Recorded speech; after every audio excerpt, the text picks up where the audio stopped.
Right bulletin లో breaking news చూస్తున్నాం. Telangana municipal ఎన్నికల ఫలితాల్లో అధికార కాంగ్రెస్ పార్టీ హవానైతే కొనసాగుతోంది. రాష్ట్ర వ్యాప్తంగా 116 మున్సిపాలిటీలు 7 మున్సిపల్ కార్పొరేషన్ల కౌంటింగ్ అయితే ఇంకా కొనసాగుతూనే ఉందని చెప్పాలి. ఈ ఫలితాల్లో హస్తం పార్టీ విపక్షాలపై స్పష్టమైన ఆధిక్యంతో అయితే దూసుకుపోతుంది. ఇప్పటి వరకు 67 మున్సిపాలిటీలో కాంగ్రెస్ 14 బీఆర్ఎస్ గెలుపొందగా బీజేపీ అయితే ఇంకా ఖాతానైతే తెరవలేదు. మిగతా పార్టీలు కూడా ఒక మున్సిపాలిటీలో విజయం సాధించగా దాదాపు 34 మున్సిపాలిటీలో హంగ్ అయితే ఏర్పడిందని చెప్పాలి. ఈ మున్సిపాలిటీలో స్వతంత్ర అభ్యర్థులు, కొన్ని పార్టీల అభ్యర్థులు అయితే కీలకం కానున్నారు. ఇక కార్పొరేషన్ల విషయానికి వస్తే కనుక ఇప్పటి వరకు కాంగ్రెస్ 3 కార్పొరేషన్లలో విజయం సాధించింది. నల్గొండ, రామగుండం, మంచిర్యాలలో అయితే హస్తం అయితే కైవసం చేసుకుందని చెప్పాలి. కరీంనగర్లో హంగ్ అయితే ఏర్పడింది. 66 డివిజన్లకు గాను బీజేపీ 31 చోట్ల విజయం సాధించింది. ఇక కొత్తగూడెంలో హంగ్ వచ్చింది. కాంగ్రెస్ 22 సాధించగా సిపిఐ 22, బీఆర్ఎస్ 8 సీట్లు సాధించింది. నిజామాబాద్ లో బీజేపీ అయితే గెలిచింది. ఇక ఈ ఎన్నికలను ప్రతిష్టాత్మకంగా తీసుకున్న బీఆర్ఎస్, బీజేపీకి నామమాత్రంగా మున్సిపాలిటీలు అయితే దక్కుతున్నాయి. ఒక కార్పొరేషన్ బీజేపీ ఖాతాలో పడటం ఖాయంగా కనిపిస్తుంది. ఇదే సమయంలో అనూహ్య ట్విస్ట్ అయితే చేసుకుంది. ముఖ్యంగా కొన్ని కార్పొరేషన్ల ఫలితాలు హోరాహోరీగా మారాయని చెప్పాలి. దీంతో ముఖ్య నేతలు రంగంలోకి దిగారు. క్యాంపు రాజకీయాలు మొదలయ్యాయి. ప్రతి క్షణం ఉత్కంఠగా మారుతోందని చెప్పాలి. ఇక తెలంగాణ మున్సిపల్ ఎన్నికల్లో అధికార కాంగ్రెస్ మెజార్టీ మున్సిపాలిటీలు, కార్పొరేషన్లు అయితే విజయం సాధించాయని చెప్పాలి. మెదక్ మినహా మిగిలిన జిల్లాలో కాంగ్రెస్ కి అయితే ఏకపక్ష ఫలితాలు అయితే కనిపిస్తున్నాయి. 90 మున్సిపాలిటీలో కాంగ్రెస్ పాగు పెంచిందని చెప్పాలి. ముఖ్యంగా బీఆర్ఎస్ కేవలం 12, బీజేపీకి 1 మున్సిపాలిటీకే పరిమితమయ్యే అవకాశం కూడా కనిపిస్తోంది.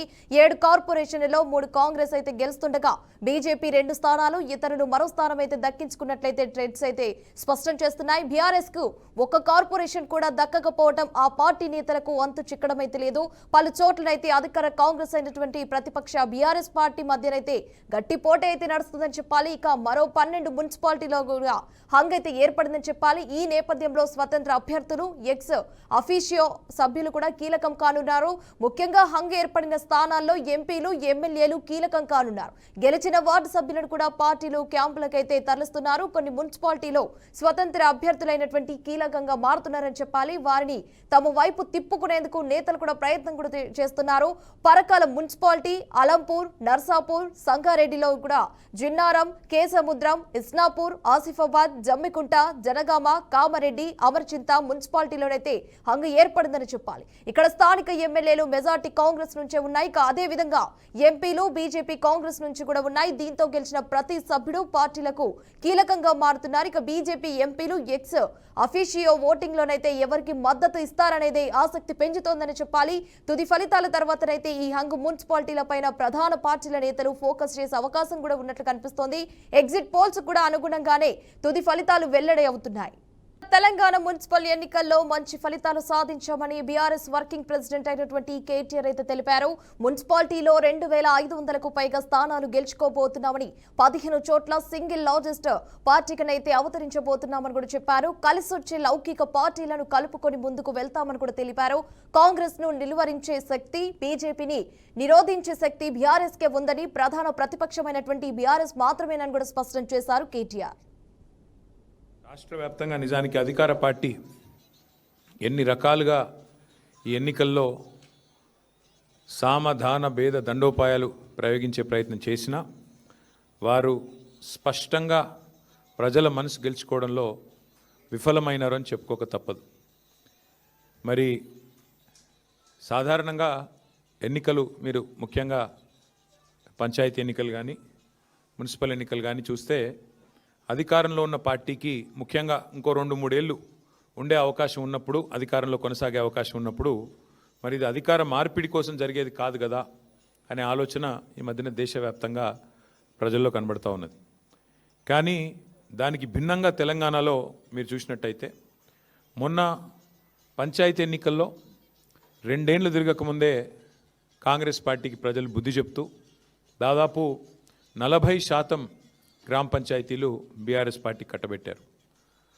పోనీ ముఖ్యమంత్రి గారు లెక్క ప్రకారం తీసుకున్నా, ఆయన బయటకు వచ్చి కూర్చొని ప్రెస్ల మీద చెప్పిన లెక్క ప్రకారం చూసుకున్నా, ఆయన సహజంగానే మా తక్కువ చేసి చెప్తాడు కాబట్టి 32% అక్కడ ముఖ్యమంత్రి గారి లెక్క ప్రకారం కూడా మాకు సర్పంచుల్లో ప్రజలు గెలిపించారు. 4000 పైచిలకు గ్రామాల్లో మా సర్పంచులు గెలిచారు. అట్లాగే ఈరోజు మున్సిపల్ ఫలితాలు చూస్తే కూడా డెఫినెట్గా గతంలో ఎవరెవరైతే ఏదేదో మాట్లాడినారో వారందరూ నోళ్ళు మూతలు పడే విధంగా ఇవాళ మరి మెరుగైన ఫలితాలే సాధించాము. ఓవరాల్గా చూసుకున్నట్టయితే నాకున్న ఇన్ఫర్మేషన్ మేరకు 2580 చిల్లర వార్డులలో పోటీ అయింది. మొత్తం 117 మున్సిపాలిటీలు కార్పొరేషన్ కలిపి 2580+ వార్డ్స్లో మరి ఎన్నిక జరిగితే బీఆర్ఎస్ నాకున్న ఈ నిమిషానికి ఉన్న రిపోర్ట్ ప్రకారం దాదాపు 730 దాకా మాకు ఇప్పటికే ఫలితాలు వచ్చినాయి. ఇంకొక 10-15 పెరిగితే పెరగవచ్చు. ఓవరాల్గా 740-750 దాకా వస్తాయి వార్డులు అనేది మా అంచనా. రాష్ట్ర వ్యాప్తంగా నిజానికి ఇక కాంగ్రెస్ పార్టీ అధికార దుర్వినియోగం, పోలీసుల దౌర్జన్యాల వల్లే గెలిచిందని బీజేపీ రాష్ట్ర అధ్యక్షుడు రామచంద్రరావు ఆరోపించారు.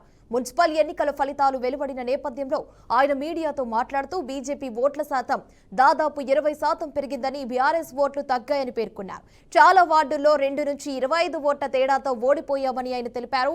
మజ్లిస్ డైరెక్షన్తో అయితే ముస్లిం ఓటర్లు కాంగ్రెస్ బీఆర్ఎస్కి అయితే ఓటేశారని ఆరోపించారు. కాంగ్రెస్ పార్టీ పూర్తిగా గెలిచే ప్రయత్నం చేస్తుంది. ఈరోజు డంకా బజాయించుకుని మేము గెలిచినామని. సామాన్యంగా లోకల్ బాడీ ఎన్నికల్లో ప్రో గవర్నమెంటే ఉంటాయి. మీరు మొత్తం కూడా చూసుకోండి, ఎక్కడ కూడా ఇది మొత్తం చూసుకోవాలి సిద్ధ. ఎందుకంటే ప్రజల ఒక ఆకాంక్ష కూడా ఏముంటుందంటే ప్రభుత్వం దగ్గర నుంచి మా స్టేట్ గవర్నమెంట్ నుంచి ఏదైనా వస్తాయి, మాకు ఏదైనా పనులు జరుగుతాయి, ఏదైనా మంచి జరుగుతుంది అని చెప్పేసి కూడా ఆలోచించి లోకల్ బాడీలో ఇస్తాయి. అయినా కూడా కాంగ్రెస్ పార్టీకి ఊహించినది ఏం రాలే. చాలా చోట హంగ్ వచ్చింది.